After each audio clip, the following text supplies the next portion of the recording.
It's time to get all your Star Wars news in a single file. From Fantatrax TV, this is Good Morning Tatooine! Good morning, Tatooine. It's a festive edition of the show. My voice is going, so I'm going to get straight into what's coming up on the show so I can get the guests on just in case it goes before they're on. So, what have we got coming up? First up, we're going to be talking about Roosevelt's new flannel collection. We'll be hearing from James Mangold on Indiana Jones' performance at the box office, Gareth Edwards and whether he'll be directing Thor 5. The Mandalorian Season 1 is now out on Blu-ray. We'll be discussing that. Star Wars Celebration Japan. It's time to get excited because 2025 is almost with us, apparently. So we'll be talking that and plans for 2024 in between. Adam Driver's been talking Kylo Ren, some comments that have stirred up debate in the fandom this week there for sure. And we'll also be reflecting back on our favourite moments, products and releases from Star Wars in 2023 and who could I possibly get on the show to wrap up this 2023 with. But from fantatrax.com, Mr. Matt Booker, Mr. Mark Newbold, welcome to the show, guys. Evening, Albright. Hello there. You're here to keep me enthused and going through my flu and rescue me when my voice goes. Your man flu. My man flu, definitely. Mando. So let's get stuck in and we'll crack through the news and then we'll discuss what 2023 was like. I think it's the best plan for the evening. So first up on the news front, company that we all love, Roosevelt's. They've released their new Star Wars flannel collection and this past week, and selling fast. Number of new items. They've got In a Flannel Far, Far Away. They've got the R2, the Dagobah Flannel Master, Return of the Blade, the Rebel Jacket, and my favourites, the Kuna Coolers, a whole range of 8 different new ones to collect. Guys, you're all big fans of what Roosevelt's do. Do you got a favourite in amongst all those new releases? The Boba Fett koozie. Cooler thingy. Looks like a pair of underoos to me, though, but it is cool. It's just, yeah. I quite like the Hyperspace one with when you lift up the, and it's got the Hyperspace under there. It's quite nice. That's and true. I am digging the Christmas shirts. These are really cool. This one, let's pull that one back up on the screen. That one, the Hyperspace, the flannel far, far away. Yeah. Really There's lots of nice little features to them. Yeah. Very anything in plaid, because it's like George's thing, isn't it? Yeah. So plaid or flannel, anything like that is good. So if you're a George Lucas or a Mick Foley fan, you're happy. Yeah, pretty much. If you had to find a present for George this week for Christmas, you're kind of sorted. Yeah. Mark, if you had to pick one for your underneath your Christmas tree, it would be. Excuse me, not the cough. It would be, which I think I've given to you. It would be, like I said, the one with the hyperspace under the collar, which I think is a very cool little touch, or the reversible jacket, the Rebels jacket. I think that's really cool. They do. Matt knows because he's got one of the jackets as well. They do a really nice line in those reversible jackets. So I think that's I like that with the Star Wars on the back, the Macquarie on the front. That's the business. I love that. Very nice indeed. The bomber jacket, $85. I think it's $75 for the shirts. So fair price range as well. Yeah. The jacket is literally on the back of the seat in the kitchen. There you go. So very nice indeed. Yeah, really dig it. Next up on the news front, because we're going to crack through this double quick time. Indiana Jones 5 was the big release from Lucasfilm this year in the movies. Didn't perform great in the box office, and James Mangold's kind of been addressing that this past week. Basically coming out with the line, there's nothing I can do about how much a movie's going to make, and that it was in line with other grosses from other films in that kind of time period. It also makes note that you're featuring a hero in Harrison Ford. It's much older than standard, and it's been a franchise that's been dormant for 20 years. And he also sort of defended the cost of making the movie because it was made during COVID and the extra cost that added to it as well. Do you think his comments are fair? Mark, I'll start with you. Yeah, there's not a lot you can say really. It's to compare how bad a film was done by comparing it to how bad other films was done is an unusual way to go about it. And Harrison being the age he is, well, excuse me, you could look back at over the years and think, yeah, we're on Indiana Jones 5. We probably should be on Indiana Jones 10. So the fact that it's been left so long is kind of, it was always the excuse that George couldn't find the MacGuffin. Be that as it may, they found, I think, a really good MacGuffin for this one. I thought the Dial of Destiny was a perfect little sort of hook to hang it on. And I thought Ford's performance was fantastic because you really felt the weight of the years. And that was kind of, it's been a thing since Raiders. It's not the years, it's the mileage. So it kind of all played in. I just think it's been a rotten year for blockbusters. Me and Ruth's birthday today. Hello, Ruth. We went to see Wonka today. Brilliant. I guess it's a franchise film, I suppose, because it's kind of a prequel to a 50-year-old movie. But, it felt fresh. Barbie felt fresh. Oppenheimer felt fresh. So I think franchise movies now, franchise series almost, you think Marvel, you think Disney Plus, you think Star Wars, you think Disney Plus. It feels like the franchises. Star Trek, you think Paramount. The franchises feel like they've moved to the small screen and now they're leaving the big screen to other stuff. So, we had to come out and say something, especially now it's hit home video and Disney Plus. It's probably going to prosper there where it didn't on the big screen. But yeah, I don't know whether it was needed for him to say anything because it's a perfectly fine film. It just didn't connect. What's your thoughts, Matt? 3 times at the cinema, I saw it, absolutely adored it every single time. Hit me in the feels, really good fun, really good film. Not everybody liked it. Not everybody liked every Star Wars film. Everyone's got their own say about everything. But I thought the film was fantastic. I think if they'd have known how the latter half of this year would have played out with cinema and the strikes and stuff, they may have released it later in the year. Because we had an 8-10 week period in the spring this year where every week was another blockbuster. Every week was a big new movie. And then we had a complete dry spell, which is just ridiculous. There aren't that many studios left, really, controlling the entirety of cinema for the big blockbusters. You'd have thought they'd put their heads together and space them out a bit so they all could have made some money. But Indy had no repeat. I mean, we got to see it a few times prior, but I wouldn't go to the cinema and see it again because the cost of going to the cinema is so much. So people weren't doing repeat viewings on it, not like you used to. So it lost out on the money on that. The money it cost was crazy. That was down to COVID and nothing else. There was, and I think James Mangold pointed out as well, a large amount of the cost came from the fact that they developed so far a completely different film before he took over as well.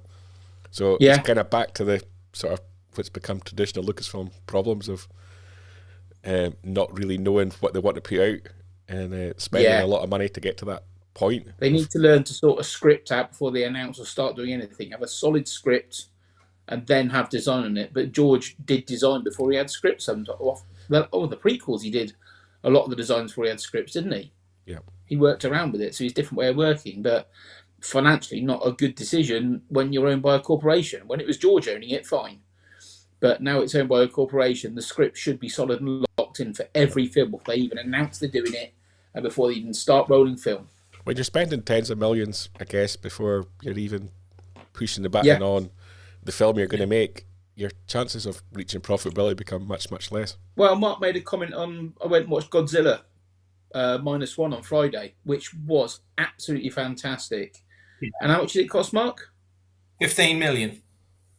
And that equals how many Godzilla films can you make compared to one season of the absolutely atrocious, dreadful, not very secret, not very invasion-y from Disney? The comic for that was brilliant. The adaptation was rubbish. Yeah. 14 Godzilla -1s to one season of Secret Invasion. There was more action in the trailer for Godzilla -1 than there was in the whole of Secret Invasion. So I don't know where the money went, but I think the director wants to do a Star Wars film, if given the chance. Bring it on. Yeah. Bring it on with that budget. That kind of budget I didn't spot any CGI in it. I didn't spot any special effects. It was seamless. Yeah. And that was on a big screen. I wasn't watching it on telly at home. That was on a big screen, and that film, all the effects, You knew there were effects, but it was seamless. It was believable. It was great. It was fantastic. And it was subtitled. And the screen I went to was pretty much packed out. Yeah, same. Do you think Harrison Ford's age is a factor? Do people buy into it? Because Barbie's similar age. She did already. Oh. She's had a bit more work done, Brian. She's got a little bit more plastic. A little bit more plastic. I think they were conscious of it, Brian, because they gave us that I mean, really was fantastic 20 minutes at the beginning.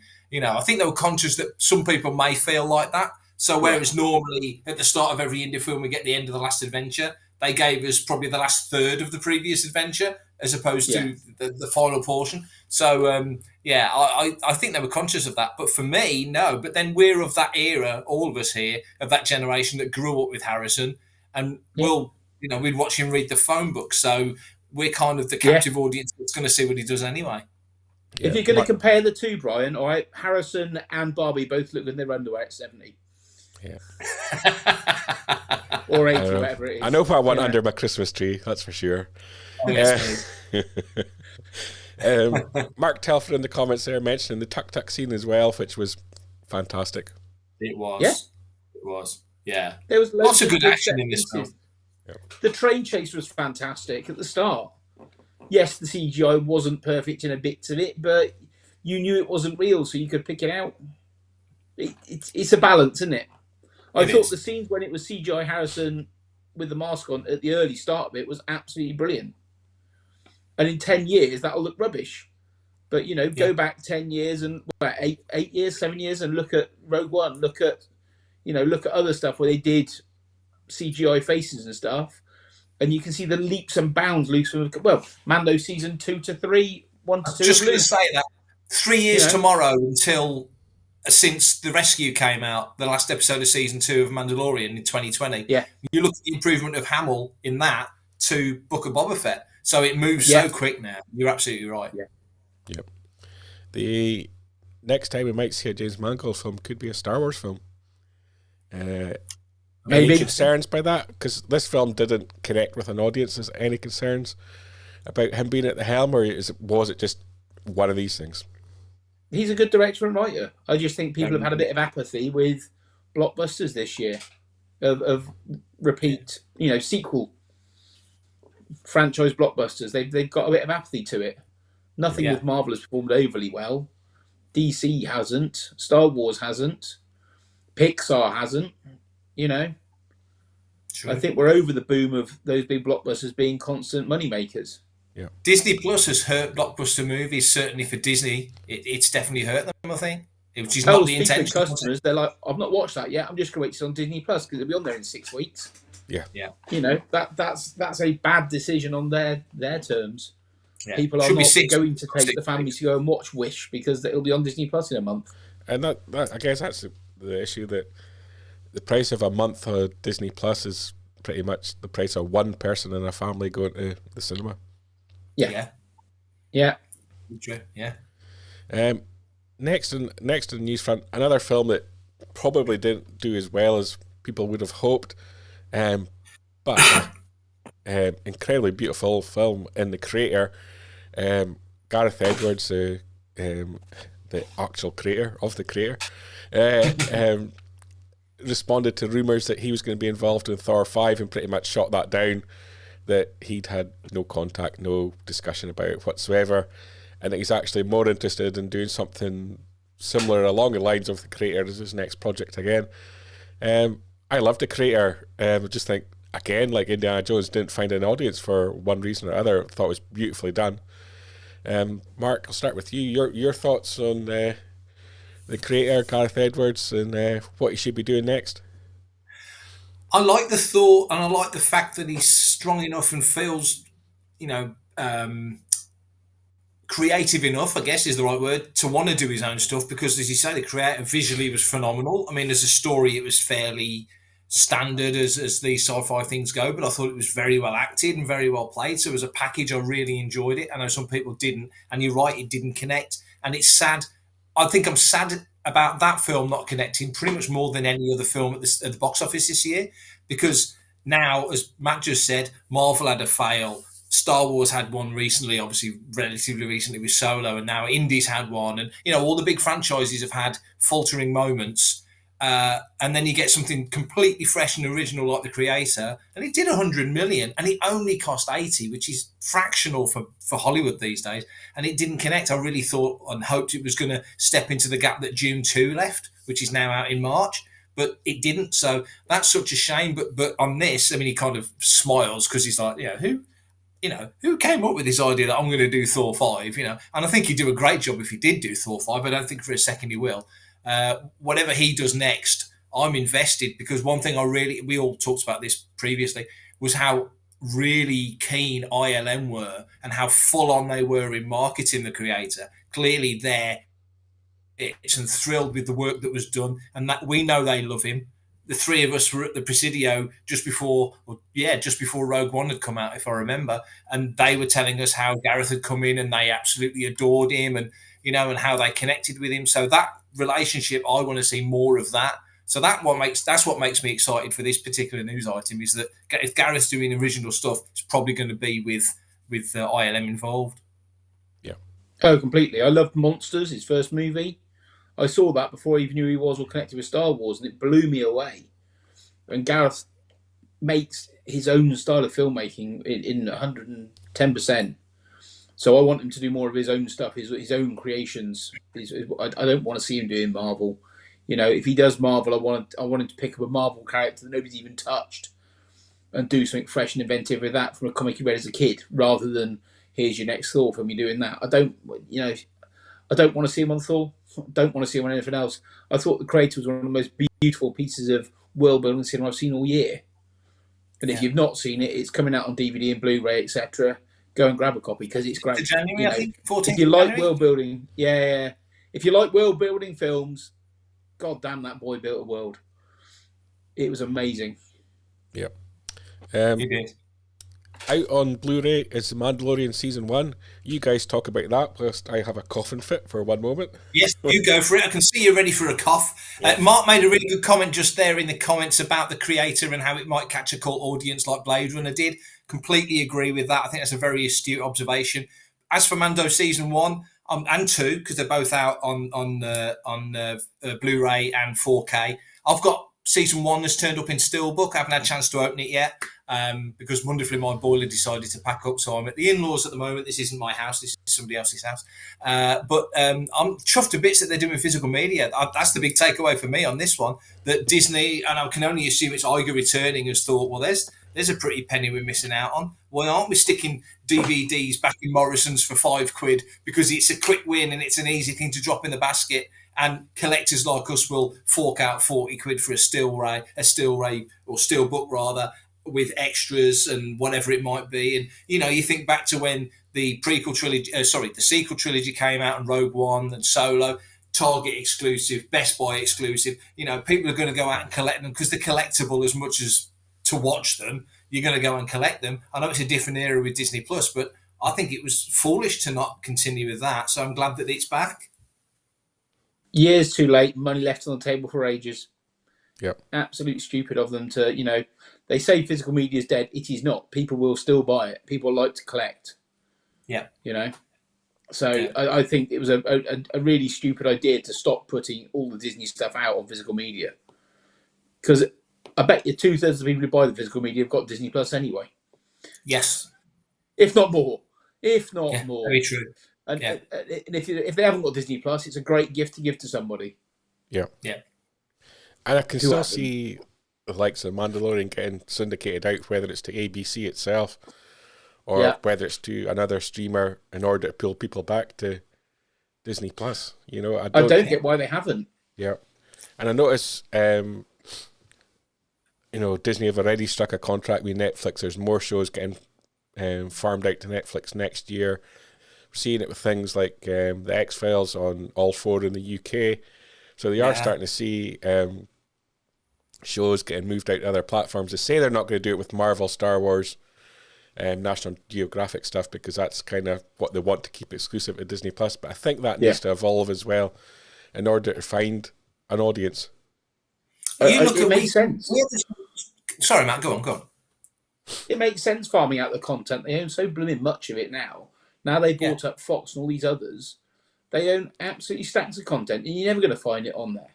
So farming out was always part of their business strategy. With Disney, every studio's business strategy was, once there became more platforms, to farm it out here, there, and everywhere. You send friends to Channel 4 for a year. You'd send this to here for a year. You do a 6-month contract to watch this. And they make good revenue out of it. And I guess they took it all back themselves and gave it to nobody and realised they're not making the money out of it. Yeah. And I guess the big problem Disney Plus have got, and you see it with all the streaming companies, is they've got 150 million plus subscribers, I think, in that region. Their top shows are getting audiences of between 2 and 4 million. And then it's that whole discovery thing, you're reaching a fraction of your own audience. And they've just taken, I think, Brian, they've just taken Only Murders in the Building, which is on Hulu, but we get it on Disney Plus, and I think they're running season 1 on ABC, and that will have multiple times more people watch it on ABC than ever saw it on Disney Plus, and it's a hit. It's an award-winning show on Disney Plus. So you imagine now, 4 years on, taking season 1 of The Mandalorian, and as soon as Doctor Who's finished on BBC One in January, or I don't know when it's back, but I know it's Christmas special, but point being, you stick Mando season 1 in that slot, 5 million, 6 million people are going to see that every week for 8 weeks. No, without blinking. It's going to be a monster hit. So I don't know why they don't do it with stuff that they've rinsed already, haven't they? Goodness knows. Yeah, definitely. I've not turned Disney Plus on since Ahsoka finished. There you go. I unsubscribed. You miserable buggers. I pay for when Star Wars is on and cancel it as soon as Star Wars is off. Yeah. That's how I operate. All Disney I've watched Plus. recently is Monarch, and that's it, which I'm rather enjoying. Is that on Apple Plus? Apple. Yes.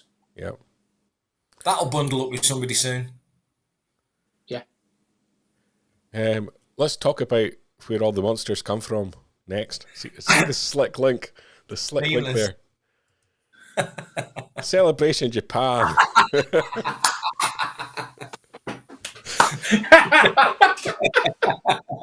This is the one thing we need to watch out for when we go to Celebration in Japan is Godzilla and all his friends. Yeah. Kaiju. But we didn't stay in the Godzilla hotel, didn't we? It's too far away. It is. It is a little bit too central. Otherwise, I'd be well up for that. I think we're around about 480 days. I said just under 500. I think it's around about 480. And to Star Wars Celebration Japan reaches us. I think I did. I've got the trailer. Have you? The Celebration Japan's Twitter put out this week, hyping up the show. Hoping for some announcements. I think in January, February time would make sense to start getting the hype going, sell some tickets for the show. And obviously, big influence on anime in this trailer. They're angling it for the Japanese audience, obviously coming from the Japanese social media. Are we all going? Are we all excited to go? Since I was about 17, I've wanted to go to Japan. I got into anime and manga and when I was at secondary school, and I've loved it ever since. So yeah, I'm well up for it. I'm up for watching The Boy and His Hair, the new Mark Hamill Miyazaki movie. Saw the trailer for that for Godzilla, and anything Miyazaki, anything Masaru Shiro, and anything Katsuro Otomo, I'm down for. So going to Japan, heck yes. Yeah, Richard Hutchins there. Glad it's gone to a new country. I agree. Big time. And he's also making a shout out. I heard someone else ask about Celebration Australia as well. Yeah. A lot of big global franchises now tapping into the Australian market more so now than ever. So I think where something that might have been impossible could happen. I can also see something happening in Brazil, Puerto Rico, somewhere like that. Purely because you see how huge Sao Paulo has become in terms of Comic Cons and that as well.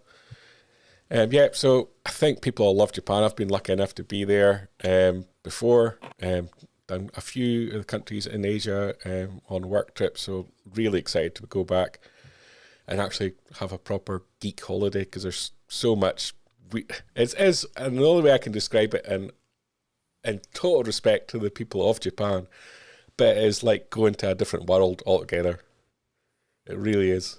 So far different from the rest of the world. If you travel to Europe, you can see the cultural similarities to us, and the same with America, where, with our integration of TV and film, going to Japan, China, that kind of countries, we're so culturally diverted from those countries that it is incredible just to take it in. And so I think people love it, and I think most people are going to use it as an opportunity for a holiday as well as a trip to celebration, so they'll be able to see it. No, just a business trip. Just a business trip. Yeah. Taking 6 suitcases, are you, Matt? 6 suitcases, yeah. Make you 2 bitches drag them on the bullet train for me. I'm looking forward to it. I've never been that far east. So, how was the language barrier out there, Brian? I barely struggle with English, so we know. Yeah. It's difficult. I was there on business, so obviously we had a translator with us, which helped. In China, we had very kindly, the government provided us with someone to assist us around the country. And accompany us everywhere we went. Yeah. It was very kind of them. And so I didn't really have an issue there because everything was done via translation. The biggest difficulty I had is actually when I met them in Spain, because the translator went home at the end of the day, and I went out for lunch at them tonight, and they took me to a Japanese restaurant in the middle of Madrid. I couldn't speak any Japanese, they couldn't speak any English, and they ordered food for me and laughed at everything that I ate. So they definitely had their fun with me that evening. The language barrier is real, but you'll find that a lot of the Japanese will have what I would consider good English.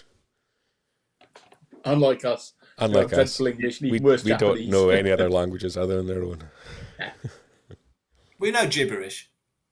But yeah, it's actually quite fun. It's difficult to get around on your own, I would suggest.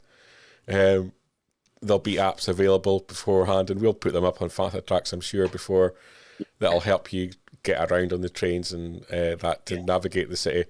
You definitely need that, because it's, just looking at Japanese language, it's not something you can easily work out like you can in most other countries. You can sort of figure out what the sign maybe means. That's the biggest barrier, I would say, would be the language, but Google Translate is your friend. It is a country worth exploring, and if you get lost, you'll eventually find your way home. Hopefully. That's reassuring. We've got a tour guide, though, haven't we, Mark? Because he's been there before. Yes. Oh, yeah, definitely. Yeah, go for that. Watch James May on Amazon Prime when he goes to Japan. Yeah, that'll give you a good idea. Yeah, brilliant. That'll give you a good idea of the country. You're taking us to the dancing robots and stuff, and the geisha land and all that lot. Definitely. We'll have to do all that, don't we? Yeah. Definitely. So we don't have a celebration next year, we believe, unless they throw one on us last minute, but it seems doubtful at this point.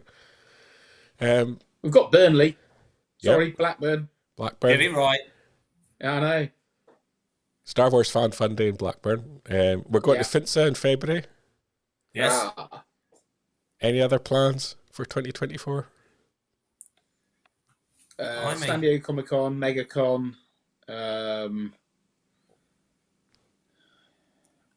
What's the new one I want to do, Mark? The cosplay one. What's that? Which one? What's that? Oh, I want to do Dragon Con one year. That's it, Dragon Con. Yeah. Brian wants to do Drag Con. You want to do Dragon Con?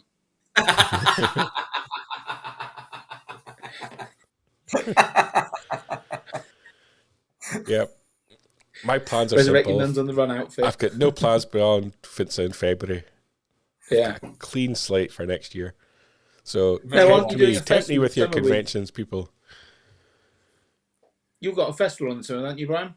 I've got a festival in the summer. The Jackson Remainders. I don't know what they're called anymore. The Jacksons. As we got fired. Jackson's alive. Yeah. Yeah, the Jacksons that are left. Status Quo. Hey. So, yeah, very happy. I'm trying to be careful because I don't know who they've announced. Cascada, I think, has been announced. Nice. Bonnie Tyler. Oh, Bonnie Tyler. Brilliant. Yeah. Oh, if you've got Bonnie Tyler, you need to get a Johnny Number 5 up there, don't you? So I'll be careful. I'm not going to say any more beyond that because I'm not sure what they've announced, but I think that 4 has been Shakin' announced. Stevens. Say again? Shakin' Stevens. Not that I'm aware of. That's a shame. Mark Telford also giving a shout out for Edinburgh Capitol Sci-Fi Con in February. Always a good show. Yeah, definitely. LFCC is always a good one for us, and yeah, there'll be plenty on. New York as well, obviously in October, so there'll be plenty for us to do. Yep, absolutely. So we'll look forward to Japan. Hopefully we'll get some announcements at the start of the new year. Kind of feels that tickets are going to go on sale before the hotels open up in the springtime, I would guess.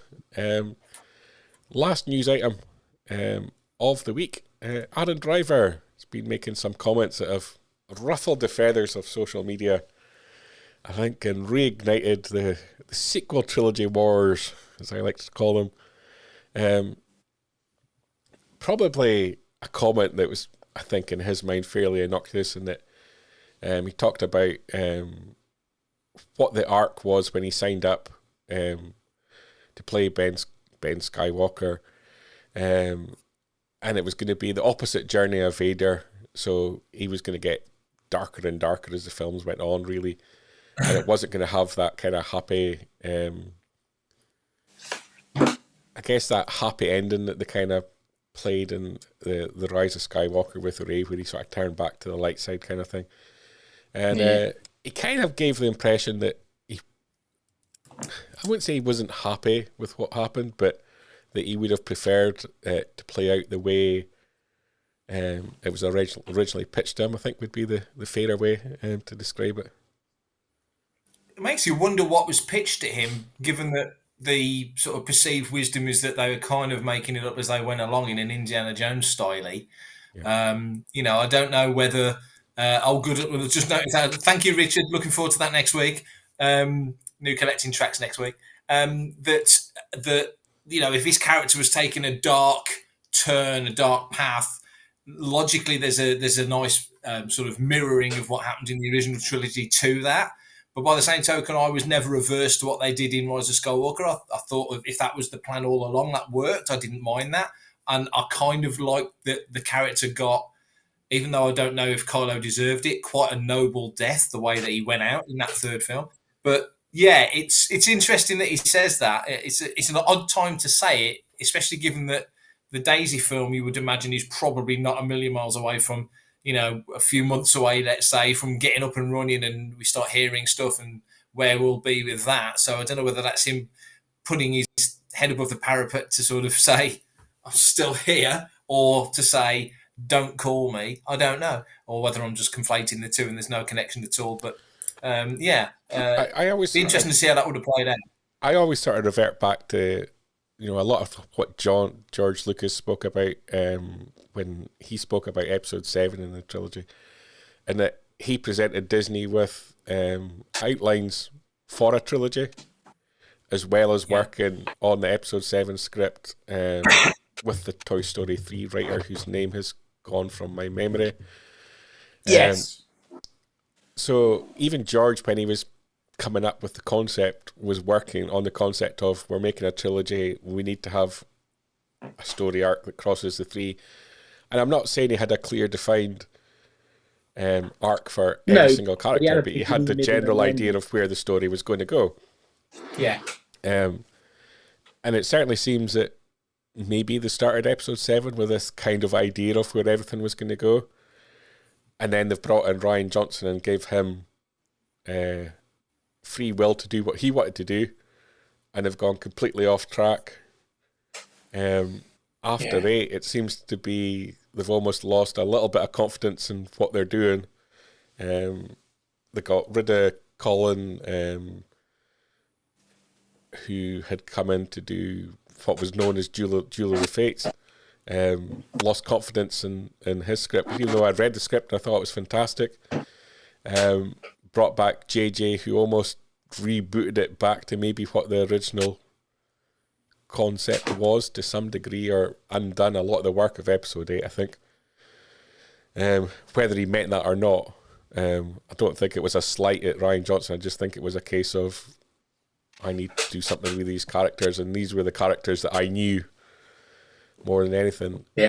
And even then, it's JJ coming back for 9, and he's still changed the ending of Adam Driver's character from what must have been the plan at episode 7 time. So even that was so very fluid, I think, that it kind of feels there was never a proper trilogy arc in place that they were going to follow. It's interesting you say that, Brian, because you think of that as a trilogy arc, but really it's the 3 trilogies, isn't it? You know, it's the resolution of 9. It's not just the resolution of 3. So it was an impossible juggling act, and I don't think, excuse me, I don't think it was ever going to work fully. They couldn't commit to it unless they'd locked something in, and they clearly hadn't locked something in because, as you say, there was these continual course corrections.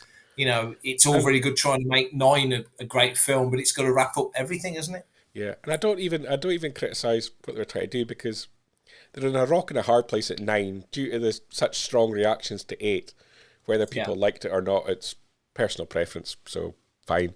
Cool. But when you got to 9, they're almost trying to bring everybody back on board, when it would have been simpler just commit to what you'd done with 8 and run with it and end it, and then look to bring everybody back together for 10, because I think you just ended up not upsetting everybody, but probably not satisfying everybody with 9.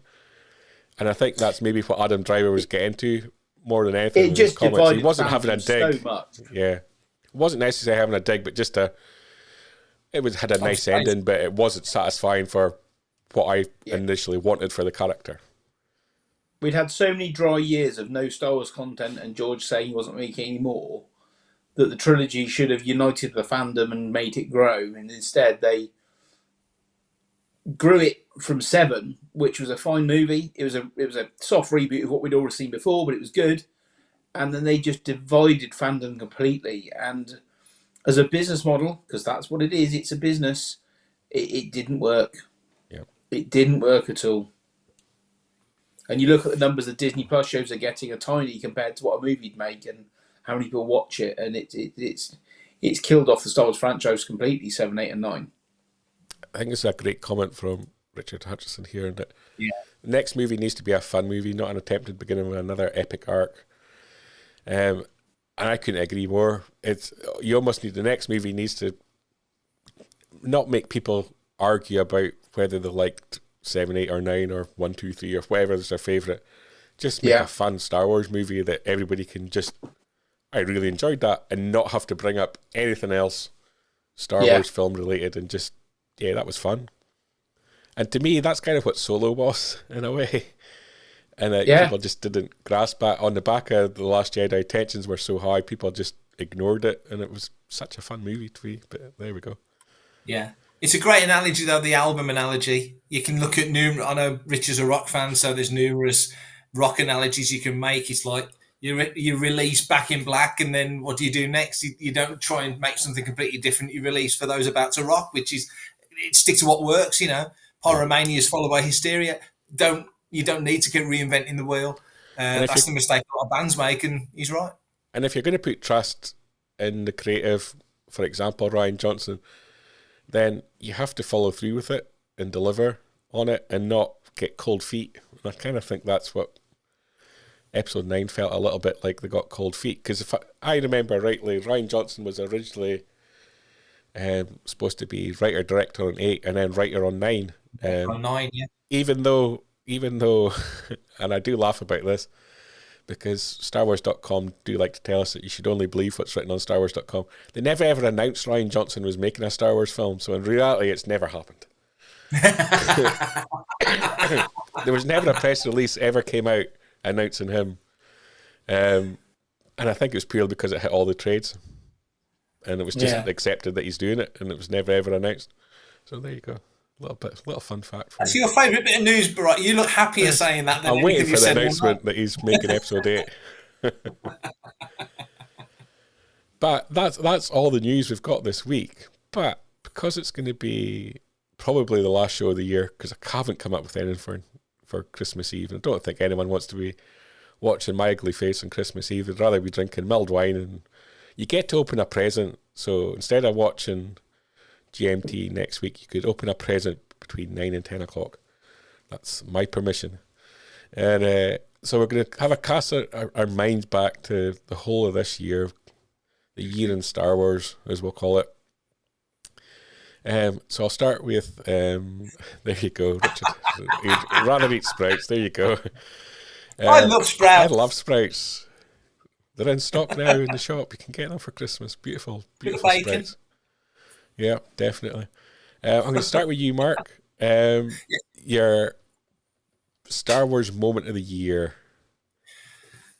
Right, this is going to seem weird, and you probably had to be in the room. I think some of us were, and I hope they hear this when I say it. My favourite Star Wars moment of the whole year, out of everything, was watching Claire and Johanna do Planet Leia at Celebration Europe. The room was packed. There was people sitting on the floor. They didn't expect such a crowd, and every time we turned around, more people came in. And I don't have anything really to do with Planet Leia. I edit it and tighten it up and add the bits and bobs. The girls just crack on and do it themselves.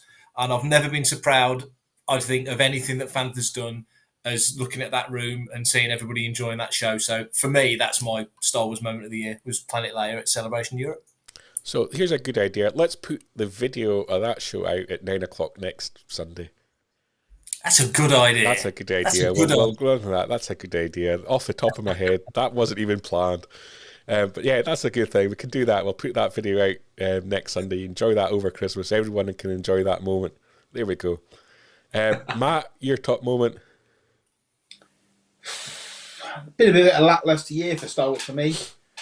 I really enjoyed about a month ago, Mark and I and a few other Star Wars friends, Liam and Gus and a couple of others, went and did some filming locations in London, and we discovered some Mandalorian Season 2 locations and did all the ones from Mandalorian Season 1, and that was a real treat. Just a nice day out with some good friends, doing some Star Wars nonsense, and getting a photo of Gus knocking on the door where he went back to see his mum to get the cereal. And as Gus is a big cereal collector, just getting in there, it was like, yeah, okay, the cereal collector has come home. That was kind of fun. Yeah, celebration was great. I just worked. I had the shop there, so I didn't really... It's the first of 10 celebrations or 11 celebrations I've done. 10, I think. And I've not got to see much of the show. I sort of saw you guys in the evenings, and you came by my booth and stuff and helped me set up. But I didn't enjoy celebration much this year, but it was more of a business thing for me to take my shop there and make some money. So it was a decision I had to make, and yeah, it was... I got to see friends there. I got to see friends from all over the world who swung by and saw me, and I got to see the show before and after. But yeah, didn't enjoy as much as I normally do. Mucking around with you two idiots. Yeah, Richard's actually making a great point here as well. One of his house, got to the High Republic at Celebration, couldn't get into it beforehand, but came out there, enthused, loving it now. And I've said this before, and I mean this in the nicest way when I say it. It's like a cult. I made sure I pronounced that properly. It's like I only saw 20 minutes of the panel, but the room was so stoked, and the kind of reaction you're getting to writers and artists and creative people, you don't see that anywhere than you would in that room there. And it's built up such a amazing fan base. It's in its third and according to the original plan, last phase as well, so it could be going away very shortly. But yeah, I'm behind massively in reading the High Republic. But yeah, people are really into that. One of my highlights, because I like to pick sort of dark and funny moments, was at Celebration as well, and it was walking through the convention centre with Mr. Mark Newbold. Oh, shut up, Brian. I know what you're going to say. Shut up. He was asked what he's up to now. And Mark, what did you say you do? I'm not repeating what I said, Brian. I do not willfully throw myself in front of buses. Do it. He said he was editor of Jedi News. Oh, And he didn't even realise he'd misspoken until I said to him, what was that, I man? heard your snort, and then you said what I'd said, and then the memory of saying it came back, and I mean, So yeah. little moments like that's what's give me happiness. And Yeah. it's just the colour of Mark's face. I'll remember. Very similar to the colour of your shirt, Matt. Live long, may the force be with you, Mr. Newbold. Trek Wars Thank all you. over again. What about product? Has there been a Star Wars product that you've picked in the past year that's really stuck home with you? Whether you own it, whether you saw it, whether you thought, yeah, that's something special. Mark, I'll tell you mine straight off the bat. It turned up about 3 days ago, and I can say it's lit me up more than anything I've probably got a whole year. It's the Jazzwares Mandalorian N1, Mando's N1. The Jazzware, it's about yay big. I didn't realise in scale it's actually longer than the Razor Crest. It's absolutely gorgeous. It's so cool. You get the figure, you get Grogu in the back, Mando in the front. It's just absolutely gorgeous. I love all the Jazzware stuff, and I've got quite a lot of it. Bits I've got from Matt and bits here and there and everywhere. I think they're on like phase 4 or wave 4 now, maybe even beyond that. So I've got loads to catch up with. I'm just going to get what I want. I'm not going to chase everything, but that just looks stunning. So that's my purchase of the year, would be the Mando N1. What about you, Matt? Rancor shirt from Roosevelt's. Yeah. Nice. Just did it. Rancor action figure shirt. Just vintage Kenner toy on a shirt. Gobbling up Luke and Gamma guards. Just, yeah. I've worn that one more than anything else. I liked it so much I bought two. Because I knew I wanted to wear it forever and a day. Yeah. Richard of the comments there, Hot Toys Luke Deluxe with Dark Trooper. Yes. Beautiful piece. Yeah, it's lovely.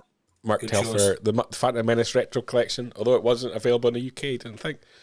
I don't think it's been up for pre-release. Yeah. That'll come. The Phantom Menace That'll come. collection's all right, but it's missing Anakin. Yes. How can you do a Phantom Menace collection and miss Anakin? Because they'll do a pod racer set, Brian, and you'll only be able to get Anakin in the pod. That's my guess. Like Mothma, that's where you'll get Anakin. He'll be in a pod racer set. That's where you get your Ben Quadraneros figure. Dear. This is mine. It's very random. Right. It's like a little X-Wing. It looks like a piece of shortbread, but it's a little X-Wing Christmas decoration. And it's from Iceland, in Helsinki in Iceland. My brother bought it for me when he was up watching Scotland against Iceland in the football, and Scotland qualified for the European Championships for the first time in however long, so long. And so it's a bit of Star Wars. It's got a nice football connection because I love my football. And someone else bought it for me. I didn't have to buy it myself. But yeah, Even better. Little weird kind of Star Wars decoration. It's going to go up in a tree, which I still haven't had time to put up my tree yet. But yeah, that's my Star Wars product of the year. Very random. But yeah. That's so you though, Bri. It is. I was trying to pick what I want because I've got a really, with Star Wars Japan on the horizon, I've got really into collecting the sort of Japanese publications. There's one of the High Republic ones that I've got sitting here. And so there's so many nice things coming out of Japan, literature-wise. So I thought maybe I'll pick one of them. But no, I've gone with that because it's got the nice Star Wars connection and it's got the football connection. And I thought, yeah, that's my item of the year. Nice. Good choice. What about a Star Wars release? And let's talk Star Wars TV to wrap up the show, because that's really Star Wars' biggest market at the moment, I guess, in terms of content and reaching the most number of people. A lot of stuff happening in Star Wars TV, a lot of stuff happening in 2024 as well. Did you have a show that stood out for you this year, an episode or something that really caught your imagination? Mark, was Tales of the Jedi this year? Was it last year? I lose track. It was last year, wasn't it? Tales of the Jedi, I think. It was last year, yeah. There's been new episodes out this year, though. Is there? I think so, wasn't there? That was Visions was season 2 this year, wasn't it? Okay. Vision season 2 was this year. That didn't do anything for me. Vision season 2. I watched it once. I liked the album one because it was made locally to me, and that was quite fun. But the rest of it was much of a nothing. There wasn't any standout stories in Vision season 2 like there was season 1. The Aardman one didn't do the King Charles fingers. Oh. Cracking. Which to me is kind of, that kind of lost it. It needed that. I quite like Vision season 2. What Matt's right, the I Am Your Mother episode, the Aardman one, that was gorgeous. And there were a couple of others that were In the Stars was nice, and there was a couple of others that were really nicely done. But the problem with Visions, I find it's either Padawan meeting Sith or finding kyber crystals. They're quite limited in the stories that they tell. There's 2 or 3 sort of different types of stories. So then, if they could expand that, I think it'd be more interesting. To me, it should be like a launch pad for saying, that's so good, I want a series of that. Yeah. Where it feels more like, look at the pretty things we can do with Star Wars, which there's enough content. I don't need pretty things, if that makes sense. Yeah. No, that makes perfect sense. I did enjoy watching Visions, but I haven't gone back to the well and watched it again. So if you did enjoy Visions, what did you enjoy? What did you enjoy, Matt? Tell us what you did enjoy. Because it's the end of the year, happy show. I enjoyed some of the episodes of Ahsoka. I don't think, on a whole, it told as good a story as it could have done. And I think the pacing was a bit off with it. But I did enjoy bits of the story, and I enjoyed seeing stuff from the cartoons brought to real life and stuff. So that was good. And Mark? Mando season 3 was very, very, very mixed. When it was good, it was very, very good, and when it was bad, it was very, very average. The Jack Black, Lizzo, and Christopher Lloyd episode was on a par with Boba Fett doing this with the Banthas in Book of Boba Fett for me. But then when it was really good, it had some top moments. So it was a mixed bag season 3, but I thought Ahsoka was very good. I think Shadow Warrior, the episode, the World Between Worlds episode, was probably the eye catcher of season 1 of Ahsoka. I really enjoyed that. And Bad Batch, I think Bad Batch season 2 was earlier on in this year. I think it was Easter time. I really, really like Bad Batch, and I'm going to miss that show a lot. So I really enjoyed what they did with season 2 of Bad Batch. So it's been there's been some good stuff. Nothing outstanding, I would say, but quality wise, I think it's been pretty good. So, but yeah, season 3 of Mando was very odd. The Looney Tunes ending, I'll never get past that. Yeah, my highlight, I actually could have picked it because it was Mando season 3, but it was the second to last episode, and I watched it Celebration with Sander from Father Tracks, and we weren't in the main stage, we were on one of the side stages, and we were right at the back.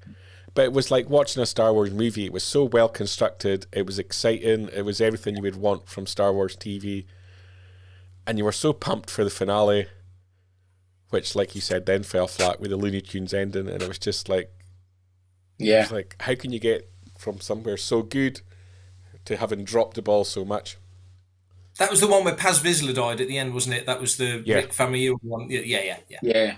It was so beautifully done. It was so well done. There was such an atmosphere in the room. And it was great. It was like being back in the cinema watching Star Wars where everyone's enjoying it. I couldn't find fault with it. Yeah. And I was so excited for what can they possibly follow up from this for the finale. And it was just, if that's the second to the last episode, it was just like, oh, man, that's bad. It ended on a damp squib. It was so flat. Yep. It felt like an end. It felt like that was it. But I think that to me is probably one of the issues in that when you make Star Wars, it's almost like a community experience when you're watching it all together in a room and the atmosphere and everything. It's fantastic. It's very difficult with Star Wars TV because, like, for us in the UK, it's broadcast at 8 o'clock in the morning.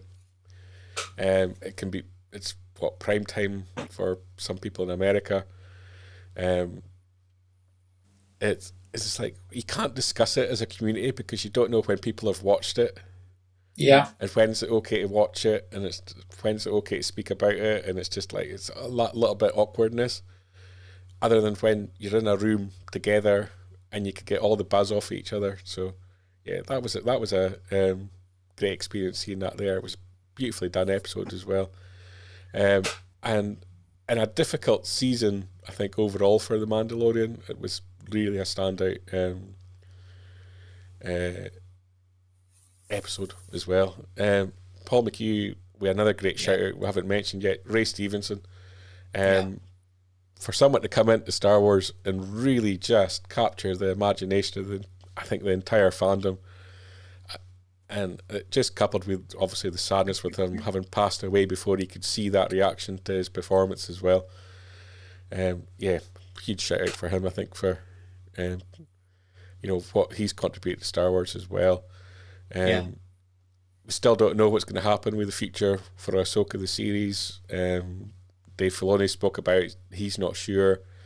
They have concepts and ideas for a season 2. Kind of feels it's not going to happen, because you kind of feel it would have been announced or solidified. There has been a big push, I think, in the last few weeks to really market it again. So, as I keep saying to people, if you watch it, the more people that are watching it, the more likely it's going to get picked up for another season. So if you're not doing anything over the holidays, stick it on, watch it again. More people that do, the more likely you are to get more of it. It's a great point that Paul makes, and I'm glad somebody said it, that how good Ray Stevenson was, because I think uniformly the performances in Ahsoka were good. Ahsoka starts off quite somber, and then you get to that 5th episode and she has the moment with Anakin. It kind of flicks the switch and you see the change, that she's got a weight lifted off her shoulders. So everybody's mood was explained, if that makes sense. But he was phenomenal. And I do hope there's a future for the character, but I don't envy whoever has to follow him because he was so good. And I think that's probably the saddest news of the year. Almost in retrospect, when it happened at the time, we hadn't seen any of his work, really.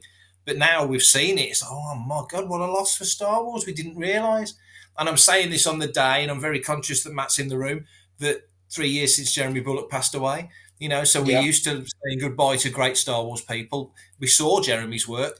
We've only seen a smidgen of what we probably would have got from Ray. So I do think that's, if you want, not that we want to list the saddest news of the year, let's not finish GMT on the saddest news of the year, but I do think it is terribly sad that we won't get to see more of his work.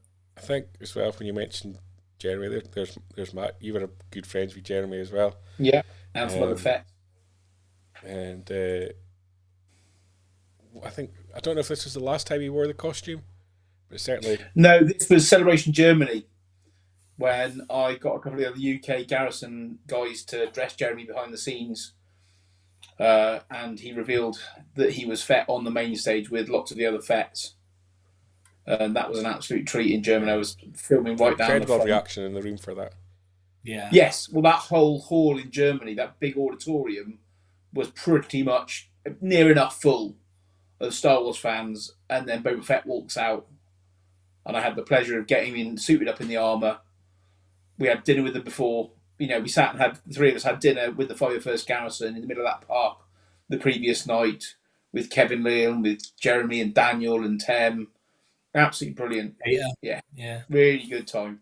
I think that's the best thing about being a Star Wars fan, and because of the shows that we go to, and because we're interviewing people and that for content for Fantha Tracks, you get to know the people.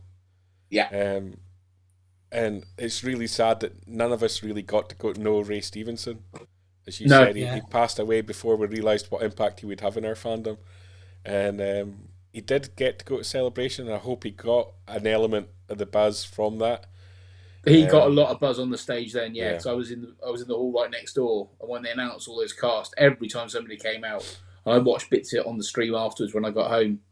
And he had a good reaction. People absolutely loved him. I'd seen him in other films and stuff and TV shows, but he came into his own during that.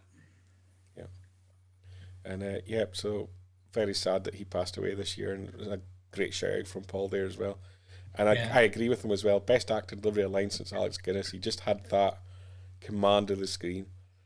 Absolute gravitas, Let's look forward to 2024. In terms of Star Wars, what are you looking forward to? Andor. Go say that again, Matt. Andor. I think we'll get it next year. Probably touch and go. Might be that end of year release. I don't think we will. No, we've got the other 2 shows first. But we don't know when we're getting either of them. Nope. Which ones you on about? Acolyte and Skeleton Crew? Yeah. Yeah. Both of them are in the can, which is the difference from Andor. Yes. Both of them Yeah. are finished. So they would have been able to get worked on by post-production throughout the closures last year. Yeah. Even though showrunners, directors may not have been involved, so they're probably not finished. And they probably need work now. In terms of Andor, they had to stop. Weren't finished to shoot, so they're going to have to go back and start the shoot again before they can finish that series. And that's all going to depend on contracts and when they can get people together as to when they can start again. So I guess that's a question mark. I kind of hope it's going to be the October-November release. But yeah, I don't know. I mean, the thing is about Skeleton Crew, we know nothing about it. One bit of footage was shown at Celebration. Same with Acolyte. The general fandom are unaware of these two shows. Absolutely unaware they are anything to come out from. Yeah. And you need people knowing about them in advance. And to put those bits of footage at Celebration for all three of the shows and then not reveal them to the public, keep it in that one room. Yes, there was bootlegs. I saw a bootleg. I wasn't there, blah, blah, blah. But there's no good copies of that footage out there. Yeah, the build and hype they both need a huge amount of support to find an audience. It's a similar problem which Andor had, and that people didn't discover Andor as it was released, and it was sort of word of mouth about how good this is. Yeah. And it probably never found the mainstream audience it should have for the quality of the show that it was. No. I know plenty of people who couldn't get past see that much money get story spent on I don't think you'll ever see that much money get spent on a series of or a season of Star Wars again as they have on Andor. I can't imagine them spending that kind of money. I mean, we've talked about budgets with motion pictures, but Disney Plus, a season of Disney Plus comfortably costs as much as most major Hollywood movies do, and have a fraction of the eyes on it. So I can't see. You can only imagine. Well, exactly, and you can only imagine that. ILM and stagecraft are working, finesse, make it as good as we can, because that's got to be the future of something like Star Wars. You've got to imagine going forward at some juncture that every Star Wars is going to be made in a volume because it's cheaper, it's easier to marshal, it's easier to control what gets in and out. It's got to be cheaper. It's got to be. So, I think that's going to be the way it goes. Sadly, I don't know whether, we'll notice the difference at some point. They'll get the tech so good, but that's it just feels like that's the way they'll have to do it. Yeah. I mean, with the films, you had lots of leaks throughout making of 7, 8, and 9. And, hugely. But that adds to the hype. Yeah, it does. Massively. Yeah. And with these two new shows, and Ahsoka and, Andor had a few leaks here and there because people went and saw the sets when they were filming it. But there's no hype behind these two shows. So they need to get the hype train going on it. They need to get people aware of what they are. I think the biggest... You can't put it all out the week the show comes out on a YouTube stream and think that'll do it. The biggest problem, I guess, the Skeleton Crew's got is there's been such a delay between when it was filmed to when it's going to be released. If you do a second season, the kids have all grown up substantially. Yeah. Acolyte is set in the New Republic era, even though it's going to be separate, effectively, from the rest of that storyline. Oh, High Republic, you mean? Yeah, sorry. Which becomes difficult because you've got the expectations of the High Republic fans, which I kind of mentioned earlier. It's huge. Yeah. And they're going to pull it apart if it falls out of sync in any kind of way. In the way that fans do. I'm not criticising them, that's just what fans do.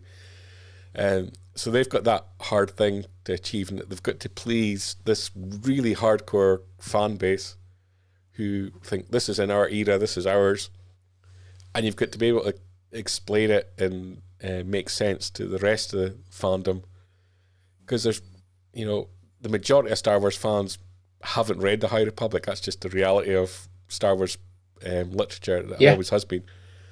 And there's going to be characters that have crossed over between the two. We know that already from what they've announced at Celebration. That's the difficult thing the two shows have got, I think, in that Skeleton Crew feels like a season one and done now because of the issues with production. And Acolyte's got so much to live up for. So that makes it difficult. You've got to market them well. Mark, if you had to pick something for 2024, what are you picking as your hopeful Star Wars?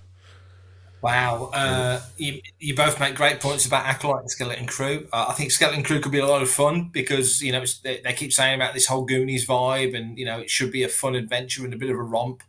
Acolyte, like you say, is tail end of the High Republic, so that's an interesting era. But it's a bit like Ahsoka when they made out you didn't have to have watched Rebels and Clone Wars, and you kind of did. And it felt a little bit like you hadn't done your homework and you were being told off for it by not understanding when somebody walked into a room and there was the pause for applause and you didn't know what the pause for applause was for.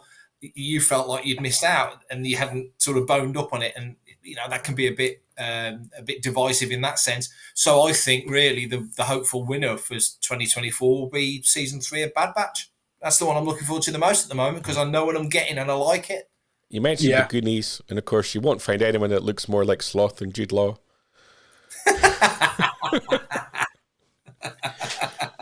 There we go. That's me cancelled for 2024. But yeah, I don't know what I'm excited for 2024 yet. They haven't given me a reason to be excited for any of them. I love the look of the High Republic. I got to see the trailer twice at Celebration. Once during the sort of the big presentation at the launch of the Celebration, and it was also shown again during the High Republic panel. Very much Hidden Dragon-esque in its styling of the fight scenes. Carrie-Anne Moss is going to have an issue in that people are just going to compare it to The Matrix because of that. Yeah. So I think it's got the potential to be really good. I don't know, story-wise, questions. I like the look of Skeleton Crew. It looked kind of different. I like the little Max Rebo guy. But I do think they're going to grate on me, the kids. I'm not a fan of kids. Full stop. Anything under 4 foot you're not a fan of, are you? Pretty much, yeah. Droids. And they have a droid. They've got like a K2SO unit. Or something very similar with like a skull face. No. So I don't know. I don't have something to be excited for yet, but I'm ready to be excited. And I think it comes back to Richard Hutchins said in the comments earlier, I just want something fun. Yeah. And totally I think that's what I'm looking forward to in 2024, is getting back to just sort of having a little bit of fun with Star Wars, because I think the last 5-6 years it's just gotten a little bit too serious and a little bit. Just entertain me. Yeah, let's get back to that's the best way. Let's get back to entertaining. Sorry, Brian. Mark Telfer in the comments mentioned Rogue Squadron there, and I wish they'd just do that as a TV series. I think that'd be great, energetic, action, good fun. Rogue Squadron is a perfect example. I was a big Stargate fan. It's the exact same model, story of the week. What you fight in this week, and it's easy. Same with the Poe Dameron comic, just continued on the Rogue One comics, didn't it? Yeah. Then you look at Stargate. That was a show that was getting between 10 and 15 million viewers a week, cancelled because it wasn't big enough audience, and now a show at 1.2 million's mega. Yeah. And Stargate was budget. Will Amazon bring Stargate back in 2024? We'll wait on the announcement. Fingers crossed. They brought Babylon 5 back, Brian, so anything's possible. Yeah, they're working on it. They're working on something, but we'll wait and see if it ever brings anything to fruition. And on that note, I think that's probably time to wrap up the show. It's been a great 2023. It's been great spending it with the two of you and with everyone watching on GMT as well. It's been a lot of fun coming at you most weeks of the year. Next year we'll aim for closer to 52 shows. And looking forward to bringing more content in 2024 as well. Look out for a stack of videos coming to Father Tracks TV on YouTube, and we'll share them on the site and social media as well. Over the holiday period, we'll try and keep you entertained. Even though some of us are still working, get one day off, man. One day. It's terrible. Just one. Just a one. 2 days, there you go. 2 days all I get off. Terrible. But yeah, we'll keep it going. Mark, Matt, any final words? No, just Great thanks, year with guys, all for the all the Panther hard crew. work this year. Yeah, thanks to everybody. Thanks to all the Panther crew. Yeah, the whole team. Yeah. A lot of hard work behind the scenes, and a lot of things that go into what we're creating. So appreciate them as well. Appreciate everybody that likes, subscribes, watches, listens, reads, Comments. yeah. Except Well, for the not Captain all of the Jackie story. comments, some just the good comments.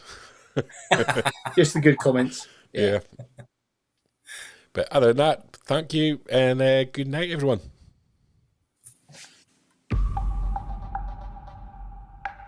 Keep up to date with the latest Star Wars news each and every day on fanthatracks.com. You can also find us on Twitter, Facebook, Instagram, TikTok, Tumblr, and Pinterest at FanthaTracks. And be sure to like, comment, subscribe, and follow FanthaTracks TV to be alerted to new content and to be a part of our live shows.